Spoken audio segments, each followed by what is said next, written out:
네, 2부 시작하겠습니다. 이번 지방선거 경기도가 최대 격전지로 떠오르고 있는데요. 강용석 변호사도 출마 선언을 하고 뛰어들었죠. 그런데 강용석 변호사 지금 국민의힘에서 나온 뒤 5년이 지나서 복당을 신청을 했습니다. 서울시당에서는 만장일치로 통과가 됐는데 오늘 국민의힘 최고위원회에서 안 된다, 불허 결정이 내려졌습니다. 이준석 대표가 끝난 뒤에 기자들에게 사안에 대해서 최고위원들의 의사를 묻기 위해서 투표를 했고 부결됐다 이렇게 밝혔습니다. 투표 결과는 어땠느냐, 여기에 대해서는 우리도 보고받지 않았고 다수인 것만 알려달라고 했다. 수치는 공개하지 않았다.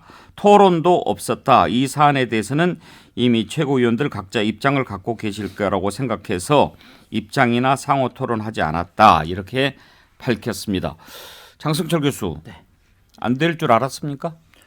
저는 어제부터 잘 모르겠다라는 생각이 좀 들었어요. 예. 그러니까 이준석 대표가 강용석 그 전 의원에 대해서 복당을 시켜주면 두 분 사이에 좀 화해 무드가 조성이 돼서 강용석 의원이 지금 가로세로 연구소에서 이준석 대표를 계속 공격하지 않습니까? 어제 저녁에도 또 계속 공격하더라고요. 어제도 했어요? 어제도 했습니다. 오늘 녹취록까지 풀었어요. 어제는. 압박 전술을 썼구나. 네. 예. 그러니까 그런 부분에 대해서 좀 이준석 대표가 좀 감정적으로 많이 상하지 않았느냐라는 생각이 들었고, 제가 좀 내막을 알아봤더니 서울시당에서요 만장일치로 예. 복당을 허락을 했잖아요. 그것에 대해서도 이준석 대표는 되게 화났다는 거예요. 왜냐하면 대면 회의를 열지 않고요 서울시당의 복당 심사위원들이 온라인을 했다는 거예요. 그래서 카톡으로 찬성합니까? 찬성합니까? 오케이, 찬성. 이렇게 해서 복당 신청을 받아줬다는 겁니다. 그 얘기 듣고 이준석 대표 되게 화가 났고, 사실은 오늘 최고위원 회의도 안 하려고 했대요. 이 문제 안건을 상정을 하지 않기 위해서 안 하려고 했는데 다른 중요한 안건들이 있어가지고 오늘은 이제 회의를 개최를 했고, 본인이 이제 어떤 입장을 밝히지 않은 그것은 하여간 강용석 전 의원에 대해서는 아직도 부담스러워한다라는 것이고, 좀 회의에서는 아니 우리가 전체 판세를 봐야지. 이 강용석 전 의원을 복당을 시키면 일반 중도들, 국민들이 어떻게 생각을 하겠냐. 지방선거에 좀 악영향을 끼칠 수 있다라는 판단이 중요한 기준이었던 것 같습니다. 근데 지금 국민의힘 당규를 엄격하게 적용하면 사실상 복당이 어렵게 돼 있다면서요? 그렇죠. 기본적으로 그 제명당한 그 건이 상당히 좀 질이 안 좋잖아요. 그런 부분에 대해서는 복당을 시키기가 어려운 부분인데, 최종적으로는 최고위원회 의결로 제명한 사람은 일단은 복당 신청을 받아주기로는 돼 있는 것 같습니다. 이제 궁금한 게, 그러면 국민의힘에 들어와서 경선하고 경기도지사 후보로 나가고 싶었을 텐데 네. 복당이 안 되면 무소속으로 출마할까요? 본인은 얼마 전에 가로세로 연구소 본인 방송에서 제가 무소속으로 한번 선거 나가봤는데요. 무소속 나갈 일은 아닌 것 같아요. 저 무소속 선거 안 나갑니다. 라고 이미 얘기를 해놨어요. 그래서 나가지 않을까라는 생각도 있는데 사람 생각이 뭐 또 언제 바뀔지 모르겠습니다. 저는 재밌는 걸 본 게 예. 사실은 이제 그 지방자치 나가려면 그쪽으로 주소를 이전해 놔야 되거든요. 60일 예. 전에. 근데 물론 이분 예전에 이제 마포 쪽에 주소가 있었으니까 여기다 복당 신청한 것 같긴 해요. 그래도 서울시당하고 어느 정도 관계가 되니까 뭐 일사천리로 만장일치로 했다는 거잖아요. 만약에 이렇게 서울시에서 만장일치로 했는데 최고위에서 나중에 분위기 안 좋을 것 같으면 처음부터 복당을 잘 안 받아줍니다. 왜냐하면 그 마포 지역구에도 한번 물어보고 그다음에 시당에도 한번 물어보거든요. 그래서 나중에 당내에서 분위기가 안 좋으면 처음부터 오히려 그냥 하지 말아라 하는데, 서울시에서는 다 만장일치로 하고 최고위에서도 사실은 어제까지만 해도 말씀처럼 약간 미룰 수도 있다라는 얘기했는데 오늘 부결. 이거는 제가 보기에 좀 이상한 구조죠. 제가 보기에는 서울시당하고 그럼 뭐 중앙당하고 잘 안 맞는 것일 수도 있는 거고, 제가 보기에 약간 정상적이진 않아요. 아니 그 이준석 대표의 의견이 강하게 개입됐을 가능성이 높은 거죠. 그런 면에서. 그러니까 서울시당은 눈치 없이 그냥 한 거고, 그것 때문에 이제 이준석 대표 화를 냈을 거고. 그리고 근데 정무적 판단은 저는 이준석 대표 판단이 충분히 맞다고 봅니다. 굳이 지방선거 앞두고 지금 가로세로 연구소인지 가로세로 흥신소인지 모를 그런 활동을 하는 분을 불러들여 가지고 그럼 뭐 긁어부스럼 만들 이유가 없잖아요. 리스크만 되지 뭔가 이게 도움이 되는 게 없는데, 그래서 저는 정무적 판단 차원에서는 맞는 판단인 것 같아요. 예. 강용석 변호사 아무튼 이번 지방선거 무소속으로 나갈지는 좀 지켜봐야 되겠군요. 이준석 대표 얘기 나온 김에요. 이준석 대표가 또 안철수 인수위원장하고 또 지금 으르렁거리고 있습니다.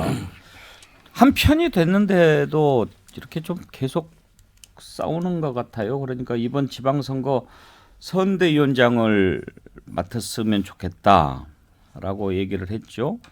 안철수 위원장 나는 그렇게 책상에 앉아서 뭐 하고 이러는 거 싫다.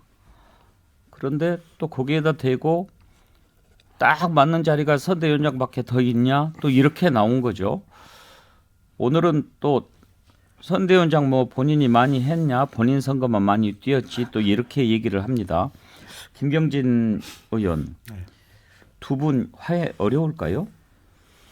모르겠어요. 인위적으로 조금 노력이 필요한 건 사실인 것 같고요.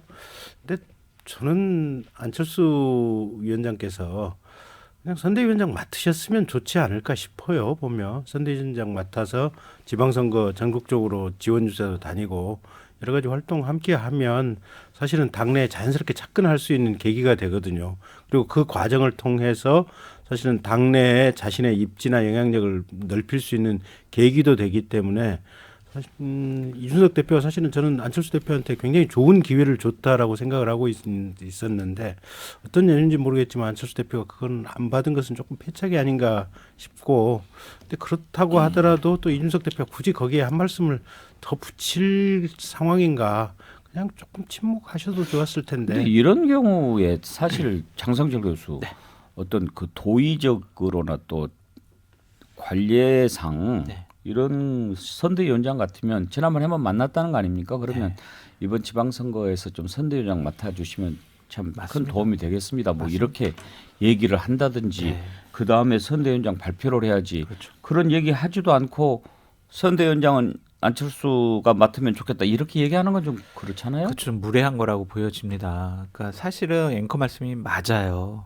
기본적으로 안철수 위원장하고 한번 미리 또 만나든지 아니면 전화를 통해서 좀 선대위원장 맡아 주셨으면 좋겠습니다. 생각 어떠십니까?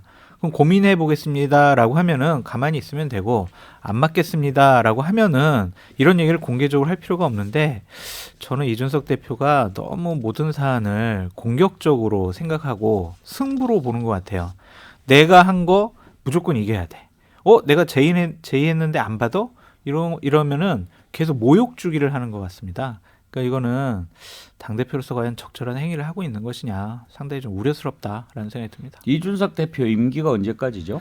내년 5월까지죠. 그런데 이제 내년에 이준석 대표 임기 끝나고 나서 또 대표할 거냐 이런 질문을 하니까 뭐 A, B, C, D 얘기했잖아요. 네. A, B가 된다고 하면은 뭐 나는 열심히 도울 거고 만약에 C, D가 한다고 그러면은 무슨 방법을 찾겠다 이런 이야기 했는데 그 인터뷰에서 그러면은 C, D에 혹시 안철수도 들어가느냐 그러면은 뭐 나는 얘기 안 해주겠다 뭐 그렇게 얘기를 했다고 그러고. 얘기 안 해주겠다는 얘기는 우리 정치권에서 보통 인정하는 발언들이 있어요. 예. 확인해드리기 어렵습니다. 이거랑 똑같거든요. 들어가 있지 않을까라는 생각도 드네요. 이렇게. 안철수 뭐 당이 들어가 있겠죠. 안철수 대표가. 근데 그걸 떠나서 그 얘기는 본인이 재선할 의향이 있다는 얘기를 한 거 아니에요? 당 대표 한 번 더 나오겠다 이 의향을 저는 밝힌 거라고 오히려 읽혔고요. 그 안철수 대표가 왜 선대위원장을 안 한다 그러는지에 대해서는 잘 해석이 안 됩니다. 사실 지방선거 때 뭐 백의종군 해서 원하는 사람들 찾아가서 열심히 돕겠다. 근데 선대위원장 맡아서 도우면 되잖아요. 예. 근데 무슨 초식인지 저건 잘 이해가 안 되고. 글쎄요. 이제 앵커께서 말씀하셨듯이 이 이준석 대표가 이걸 공론화하는 과정이 좀 부적절하다 이렇게 느꼈을 수는 있을 것 같아요. 그래서 당사자 입장에서는 제안을 받고도 기분 나쁜 상황이지 않습니까? 언론을 통해서 먼저 공론화시키고 예. 마치 떠보듯이 그리고 안 받는다고 하니까는 오히려 공격적으로 태도를 바꾸고 그런 일련의 과정이 굉장히 불편했을 수는 있는데 합당을 하면 뭐 안철수 대표의 위상으로 볼 때 선대위원장을 맡는 게 순리적이긴 하죠. 안철수 인수위원장 그러면 선대위원장 안 맡으면 인수위원장 끝나고 뭐를 할까요? 백의종군에서 지방선거를 지원하겠다고 예. 오늘 언론에다 얘기를 한 것 같은데요. 향후 정치적인 행보가 상당히 궁금해요. 아마 지금 이준석 대표가 당대표 연임 얘기하고 뭐 ABC 4명 얘기하고 그중에 이제 안철수 들어있을 거라 얘기하는 건 결국 죄송합니다.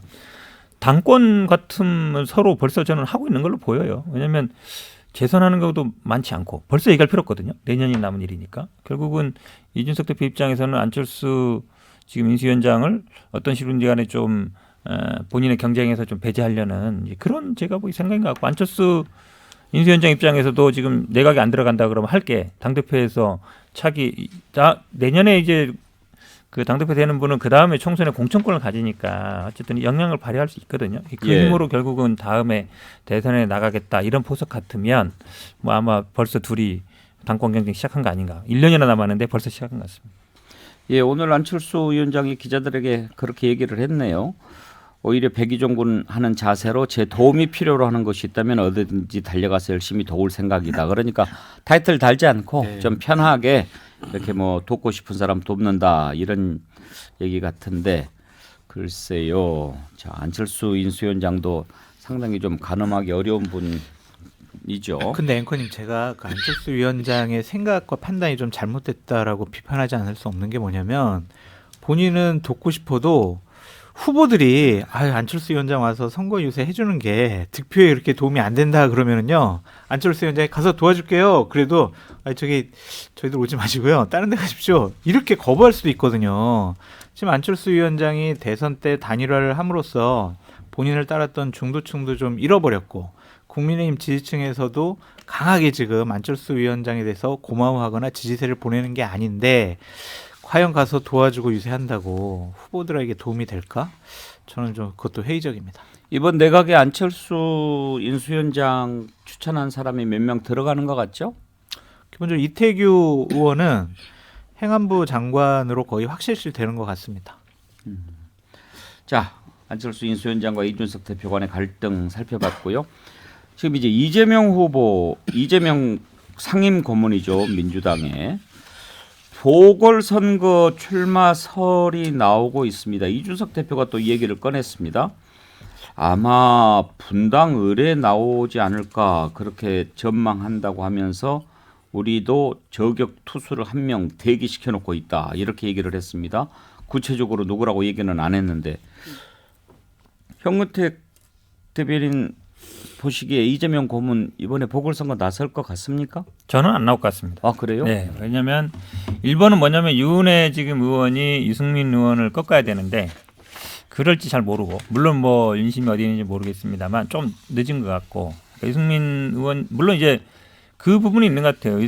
그 김은혜이 나온 게 아마 유승민 의원이 연고가 없다 이 질문을 많이 받고 있거든요. 경기도에서 한 게 뭐냐 이런 논란이 나와서 이제 그런 그 나오는 것 같은데 그래도 일단 좀 그것도 가능성도 봐야 되는 거고 그다음에 가장 큰 문제는 이제 선거 끝난 지 얼마 안 됐는데 바로 보궐선거에 나온 게 맞느냐. 차라리 당내에서는 대부분 전당대회 정도 나와서 당대표하고 그다음에 뭐 정치를 재개하는 게 맞지 않느냐. 그다음 총선에 나오거나 이게 아마 국민들이나 언론이 보기에도 맞지. 선거 끝난 지 지금 몇 달 안 되는데 바로 보궐 나온다. 그거에 제가 보기엔 좀 부정적인 여론이 더 많은 것 같습니다. 현근택 대변인이 지난 대선 때 이재명 후보 도왔는데 현근택 대변인 보시기에 안 나올 것 같다고 그러면 정말 안 나올 것 같은데요? 아니 그건 뭐 제가 핵관은 아니기 때문에 정확한 정보는 아닙니다. 제 생각에는 안 나올 것 같다 이런 느낌. 제가 보기에도 타이밍상 뭐 보궐선거 출마하고 이러는 건 좀 이르기도 하고 또 대선 후보였던 직전에 그리고 아주 간발의 차이로 낙선한 후보가 나가기에는 조금 좀 적절치 않은 자리인 것 같고 근데 그 분당 갑이 아니고 지금 얘기 나오는 게 분당 을이거든요. 예. 김병욱 의원이 김병욱 성남시장설이 의원. 있기 때문에 거기에 나오려는 거 아니냐. 또 그 지역구에 살고 있고 예. 그 얘기인 것 같은데 글쎄요 저거는 뭐 일종의 견제구를 이준석 대표가 미리 던진 것 같지만 상대는 별로 생각하지도 않고 있는 견제구를 던진 게 아닌가 이런 생각입니다. 인천 계양 얘기도 나오지 않았어요? 근데 그 얘기도 나오는데 거기는 더 쉬운 데거든요. 한 번도 민주당이 져본 적이 없는 예. 사실은 지역구이기 때문에 지금 그러면은 송영길 대표하고 세트로 아마 논란이 되지 않을까. 예. 가뜩이나 송영길 대표 논란이 되고 있는데. 사실 이제 이재명 고문이 송영길 전 대표 서울시장 출마 이렇게 뭐 뒤에서 지지했다 이런 얘기가 나오는 것도 그런 시나리오 속에서 나온 거였지 그래서 않습니까? 오히려 이재명 고문이 그 선거 때 자기를 열심히 도왔던 현근택 변호사 같은 사람을 그런데 출마시켜가지고 당선을 시키고 현 변호사는 제주도에 이래야 있지만 정치적인 업적을 쌓고 입덕을 하는 거지. 본인이 나가서 당선되고 안 되고가 뭐 이렇게 중요하겠습니까? 다음 총선에 나가면 어딜 나가도 당선이 될 텐데. 이번에는 좀 급한 것 같고요. 제가 봤을 때는 8월달에 전당대회에서 당 대표 직에 도전을 하고 당 대표라는 직위를 갖고 혹시 뭐 10월달에 재보궐선거 있으면 그때 출마하는 게 순리 아닐까라는 생각이 듭니다. 경기도 얘기 나온 김에 어제 이제 김은혜 당선인 전 당선인 대변인이 출마 선언을 했는데 그 얘기 좀 해보죠. 유승민 대표가 먼저 깃발을 꽂았는데 윤석열 당선인에 아주 가까운 그러니까 당선인 대변인을 했던 김은혜 의원의 출마 선언 어떻게 봐야 할까요? 장성철 교수. 저는 삼박자가 맞았다는 생각이 들어요. 김은혜 의원이 기본적으로 꿈이 커요. 그래서 경기도지사하고 본인이 이제 대통령에 출마하고 싶은 생각이 있습니다. 사석에서 그런 얘기 많이 했었고요. 그 기반으로 이번에 본인의 강력한 의지를 밝힌 것으로 보여지고 윤핵관들의 부추김이 있었고요. 그리고 윤석열 당선인의 용인이 있었다고 생각이 듭니다. 이것이 다 맞춰져서 대변인 지금 한 대략 한 달 정도 더 임기가 있는데도 그만두고 나온 것이다라고 보여지고 저는 기본적으로 흥행에 도움이 될 것이다라는 생각이 들어서 국민들께서 관심 있게 지켜볼 것이고 그 피해는 민주당이 받을 것이다. 민주당 지금 경기도지사 경선 솔직히 관심 못 끌고 있잖아요. 지금 모든 언론에 유승민, 김은혜 이런 쪽에 관심이 있잖아요. 예선에서 경선의 이 관심이 본선에서도 시너지 효과를 나타낼 것이다. 민주당 한 방 먹었다. 저 그렇게 생각이 들어요. 아니에요? 최대 피해자는 아마 유승민 후보가 될 것이다. 왜 그러냐면 아까도 말씀드렸지만 유승민 의원이 이제 연고가 없다는 게 좀 있고 그 다음에 이제 윤석열과 당선인과의 관계 문제. 결국은 아마 당원들이라든지 이런 분들은 우리 이제 당선인 대통령 되신 분이 누구를 밀어주지? 그 관심 안 가질 수가 없잖아요. 취임하고 바로 하는 선거니까. 근데 그 두 가지를 다 갖고 있어요. 그러면 지역 연고도 있고 그 다음에 소위 말하는 윤심도 얻고 있고. 그러면 이제 유승민 의원 독주 가는 분위기였는데 지금은 지지율이 좀 안 붙지만 사실은 내부 경선이라는 건 여론조사만 하는 게 아니거든요. 당원도 하거든요. 그럼 당심이 실리면 윤석열 당선인이 힘이 실리죠. 그럼 유승민 후보 입장에서는 조금 이제 곤란한 상황이 될 수 있죠. 제가 좀 반박을 하면은 과연 김은혜 의원이 도지사 감이냐라는 것에 대해서 많은 도민들과 당원들이 조금 회의감을 가질 수도 있고 과연 이번에 도전하는 것이 진짜 되려고 하는 것이냐 아니면은 본인의 몸값을 높여서 도지사급으로 좀 높이고자 하는 생각이 있는 것이 아니냐 여러 가지 좀 판단이 있을 것 같아요. 그래서 저는 조심스럽지만 유승민 의원이 이번에 경선을 하더라도 좀 유리하지 않을까 싶습니다. 저는 김은혜 의원은 뭐 잃을 게 없는 도전이어서 출마했다고 보고요. 망설일 이유가 없잖아요. 뭐 의원직을 내려놔야 되는 것도 아니고 정치적 체급은 높아질 거고 유승민 후보 입장에서 조금 뭐 꺼름직할 수는 있는데 다르게 생각해 보면 저게 오히려 역으로 본인한테 굉장히 도움이 될 수가 있습니다. 왜냐하면 어쨌든 경선 흥행이 이루어지면 당의 경쟁력이 높아지는 거잖아요. 경기도는 여전히 열세 지역입니다. 게다가 본인의 가장 큰 핸디캡인 경기도 출신, 경기도에서 정치를 안 했다는 이 핸디캡이 경선 과정에서 정리가 될 수 있어요. 그럼 일정하게 민심을 설득하는 거거든요.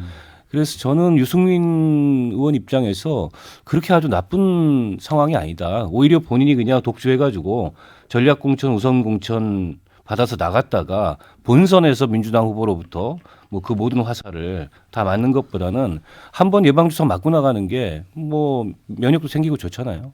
맞습니다. 궁금한 게 김은혜 당선인 대변인이 당선인한테 저 경기지사 한번 나가보고 싶습니다. 이렇게 이야기를 했을까 아니면 당선인이 도지사 나가보면 어때요? 이렇게 얘기했을까 궁금한데 어떻게 했을까요? 후자의 경우는 절대 없을 겁니다. 전자의 경우였을 거고 아마 그렇게 나가겠다고 했을 때 당선인은 그러면 적극적으로 도전해 보시라 뭐 이 정도 답을 하지 않았을까 싶어요. 근데 당선인 주변에 뭐 누가 됐든지 간에 지방선거에 도전하겠다고 하는 사람들이 있으면 당선인의 태도는 누구에게나 똑같지 않았을까 그렇게 봅니다. 예. 그리고 이제 민주당에서는 지금 김동연 대표가 합당까지 하면서 열심히 움직이고 있는데 안민석 의원의 공격이 상당히 좀 센 편이더라고요, 현근택 대변인. 그렇죠. 아무래도 이제 두 분이 이제 지지율 1, 2위를 다투고 있으니까 그럴 수밖에 없죠. 치열하게 결국 이제 룰 싸움인 거죠. 이제 지금은 5대5로 돼 있는데 당원과 여론조사가 그러니까 김동연 후보 입장에서는 당원에 그동안 소리가 없으니까 이거를 뭐 여론조사 100% 하자든지 이 싸움인데 이것도 마찬가지입니다. 이제 경선은 사실은 치열할수록 당에는 도움이 됩니다. 물론 이제 넘지 말아야 될 선은 있죠. 선을 지키셔야 되는데 결국 아마 사실 그리고 한 분이 독주하는 것보다 두 분이 팽팽하게 있는 게 또 도움이 됩니다. 그래서 아마 두 분이 치열한 건 아마 경선을 어떻게 할 거냐 이걸 놓고 아마 싸우는 것 같습니다. 얘기 나온 김에 서울시장은 지금 민주당 후보 송영길 대표의 출마를 놓고 계속 공격하는 얘기는 나오는데 그렇다면 대항마로 누구냐 하는 얘기까지는 아직 안 나오는 거예요. 그렇죠. 저도 제일 답답한 게 그겁니다. 예를 들어 서울시장 지금 선거가 누구 나왔을 때 오세훈 현 시장을 꺾을 수 있다든지 지지율이 지난번 대선에 4.8% 그러니까 한 5% 안에 붙었으면 이런 싸움 해도 돼요. 근데 지난번 대선 때 한 5% 정도 내외였는데 지금은 막 한 10% 15% 이상 차이가 나고 있거든요. 왜냐하면 현직이 있는 거니까. 그러면 책임 있는 의원들은 1번 내가 나가서 오세훈 시장을 꺾겠다든지 2번 안 되면 송영길 대표보다 더 능력 있고 참신한 사람 내가 데리고 오겠다라고 얘기해야 되지. 이 사람이 나가는데 안 돼. 왜냐하면 이 사람이 전략 공천 이 사람이 아니라 저입니다. 송영길 대표가 전략 달라는 게 아니잖아요. 그러면 1번은 이기는 게 중요한 거예요. 다른 거 다 필요 없거든요. 우리 쪽이냐 저쪽이냐고 다. 그러면 저는 그분 말하시는 분들 중에 서울시 의원들이 되게 많아요. 내가 나서겠다. 내가 한번 해보겠다. 라고 왜 말씀을 안 하시는지 저는 그게 참 답답한 상황입니다. 근데 좀 민주당에도 기회가 있다고 생각이 드는 게 뭐냐면 어제 여론조사 발표된 것을 보면요. 인물 경쟁력은 오세훈 시장이 10% 이상으로 앞서요. 근데 서울시의 정당 지지도는요. 지금 민주당이 오차 범위 밖으로 이기고 있어요. 이거는 민주당이 인물만 제대로 좀 잘 내면은 도전해볼 기회가 된다라고 말씀을 드리고 싶고요. 민주당이 서울시장 먹은 선거 공식이 있어요. 여태까지 민주당 후보가 서울시장에 당선된 거는요. 정치권 사람 공천에서 안 됐어요. 생각해보세요. 박원순, 조순, 그다음에 또 누구였죠? 하여튼 이렇게 3분 정도가 서울시장 했었는데 다 외부에서 영입을 해가지고 당선시켰어요.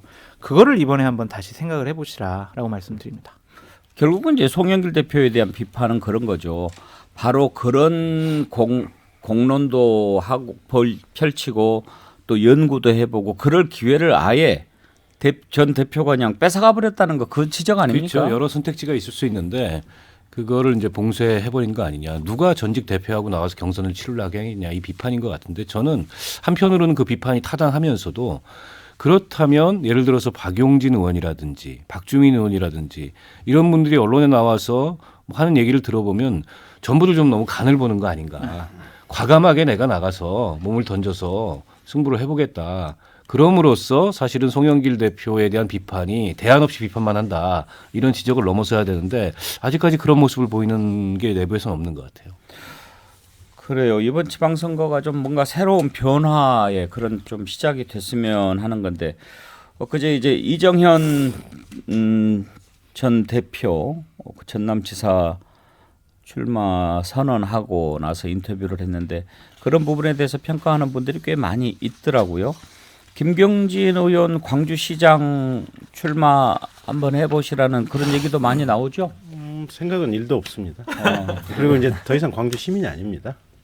이사를 했으니까. 예. 예. 그래서 작년 연말쯤 해서 서울로 주소지 옮겼고 서울에 살고 있으니까 이제 서울 시민입니다. 그러면 만약에 다시 지역구 출마를 한다 하더라도 수도권에 사실 그렇게 해야겠죠. 예. 그렇군요. 네. 지방선거가 조금씩 다가오고 있는데요. 지방선거 관련해서 짚어봤습니다. 김경진 전 의원, 현근택 전 민주당 상근 부대변인, 장성철 대구 가톨릭대 특임교수, 박원석 전 정의당 의원 네 분 함께했습니다. 수고하셨습니다. 감사합니다. 네, 백운계 시사 1번지 오늘 여기서 문을 닫습니다. 내일 오전 11시에 다시 뵙죠. 감사합니다.